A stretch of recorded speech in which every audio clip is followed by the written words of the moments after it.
Does life end after kids? Okay, say I won't rap for bagpipes. Say I won't talk about that price. Just hold Christ and live life like ain't night, my last night. Yo, about to switch up the program.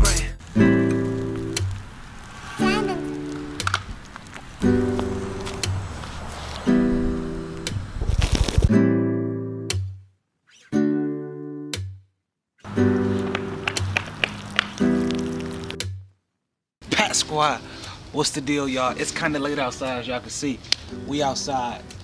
We about to just have a conversation real quick. So before we get into this conversation, and while we having this bonfire and this fire popping, let me just tell y'all, first of all, black people do not know how to start fires. This junk took me like an hour just to get started, and it's going out. So we gotta hurry up and shoot this ball. But before we get into this conversation, I need y'all to smash the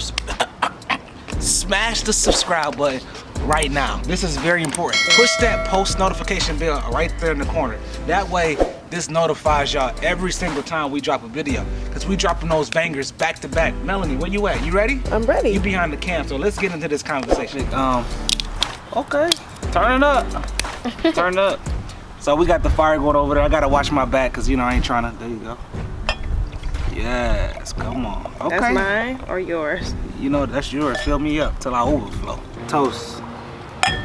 To a good marriage. It's a good marriage. Life after kids. All right, yeah, so we had to add some lighting because obviously it's like 10 o'clock at night and the kids are resting, which kind of proves already the title, that life isn't over after kids. Like, our kids are asleep and we're out here having a glass of wine. Not really wine. I was about to say. But first of all, when you don't have kids and it's just you and your wife, like, you got a passion and you gotta drive. But it's like when you have kids, like, it's like a fire.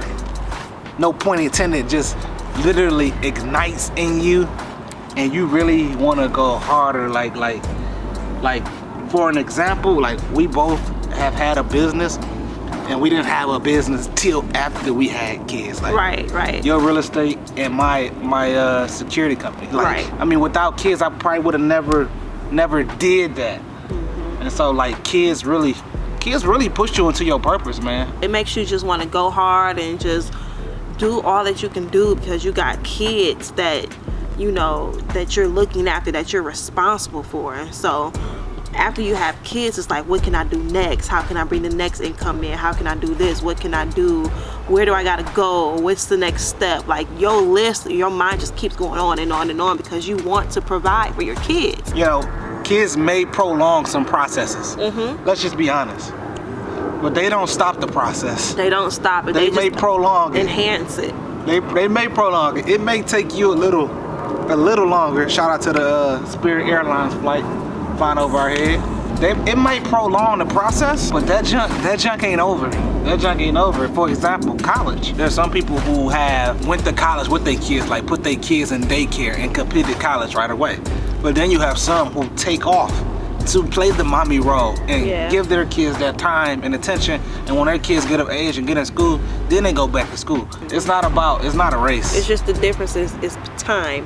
Yeah, it's not a race. It's all about how you finish. The thing about that is, after you have kids, how can you navigate and how can you plan and have a life how it was before you had the kids? Because let's admit, when you have kids, your whole life changed immediately. I remember the first night that Lily stayed home, and when we came back home from the hospital, that was like the most horrible night ever. I didn't know what to do. Baby was up crying. Jeremiah was sleepy, and this was the time when Jeremiah, when he was sleepy, I was on the back porch like this.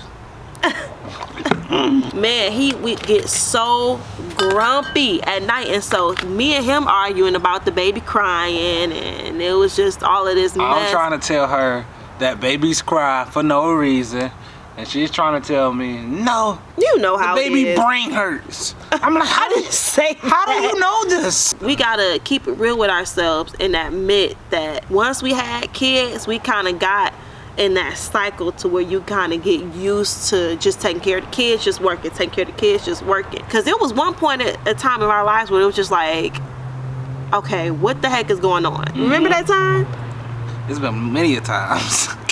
Which one? The time when we really had to go to counseling, and I was just like, you know what, we need to go to counseling and we need a vacation. Oh yeah, and let's just stop there. Counseling is not something you only do when you have problems. Counseling is not something you only do when you have problems. Counseling should be like a every other month, a yearly thing. Every 3 months, every quarter, just in case. You know what I'm saying? It's super important that as parents, you don't get too caught up in the kids. And I'm gonna close my eyes right now. You can get so caught up in having kids that you literally forget about each other. Yeah. How can I say this without y'all cussing me out in the comments? This is a tough thing. Marriage comes before the kids. In order for you to properly parent, like the marriage gotta be right.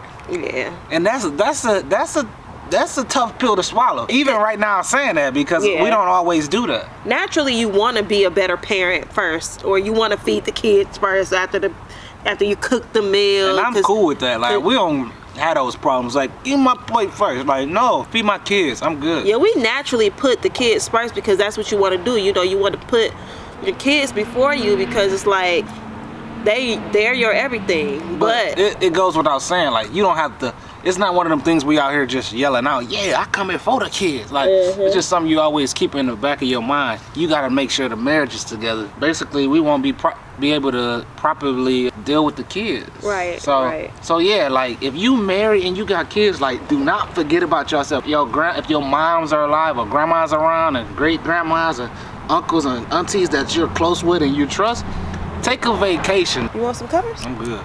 Okay. Kids are the dopest things. Little versions of yourself. Literally little versions of yourself. But my kids got like way more swag than me, so it's like even doper. Don't ask why I got this up here. I'm trying to block the smoke out of my wife's face. Okay, we ain't gonna make this video super long. What was you thinking? To make a long story short, I would say try to regularly do vacations. Regularly date first. Honestly, that's something we can do better with. Yeah, regularly date, but that's highly important. I'm telling you, when yearly date. Let's be honest. I'll say for the people without support system, like we said, it's not a race. You may have to wait a little longer till your kids get old enough to watch themselves, but that don't mean you ain't gonna never vacation. If you don't have a support system or you don't have nobody you can trust, that's understandable. But trust me, your day was gonna come. Your kids is not gonna be kids forever. And if you have to, take them kids on vacation with you. You feel me? Sometimes it does take a different climate and a different place to feel that release. I remember. Yeah, you blessed me in Chicago. I remember. I almost moved there after that night. I literally felt like a burden come off of me when we went to Myrtle Beach. Like, it was like, man, like. Myrtle Beach was so fun, and you was pregnant. You was like 9 months pregnant. I didn't care. Oh, you didn't care. The stress came off of me. I was in another zone. I was in another place. I was in another environment, another air. Like the breathe, the air was different. It was crazy, like how a vacation did, and counseling was so good. That really helped us. And what also helps is, you know, just having a regular conversation. Sit down and talk about what's going on. You don't actually have to talk about what's going on at your job and all that stuff, because that can add on extra stress too. Extra. Because Lord knows I'm stressed after today. Lord have mercy. But that's a whole nother subject. Talk about you two, memories, what you want to do in the future, like, but don't let that add stress too, because then you're gonna think about how you're gonna do that. You know, really try to take a moment. That really matters. If you can't do a vacation, have some pillow talk. You know, like, talk to each other. Fellas, sometimes women just want to talk. They just want to talk. They just want to know. They just want you to ask them, how was your day going? How was your day? Like, do you need your hair done? Do you need your feet done? Do you need your feet rubbed? Hey! Do you need a back massage? I do. You never dated in my life. You know we jokes around here. You do. So yeah, we about to close it out, y'all. But if y'all want to see a part 2, put part 2 in the comment section right now. But like we always say at the end of our videos, family is everything. Yeah!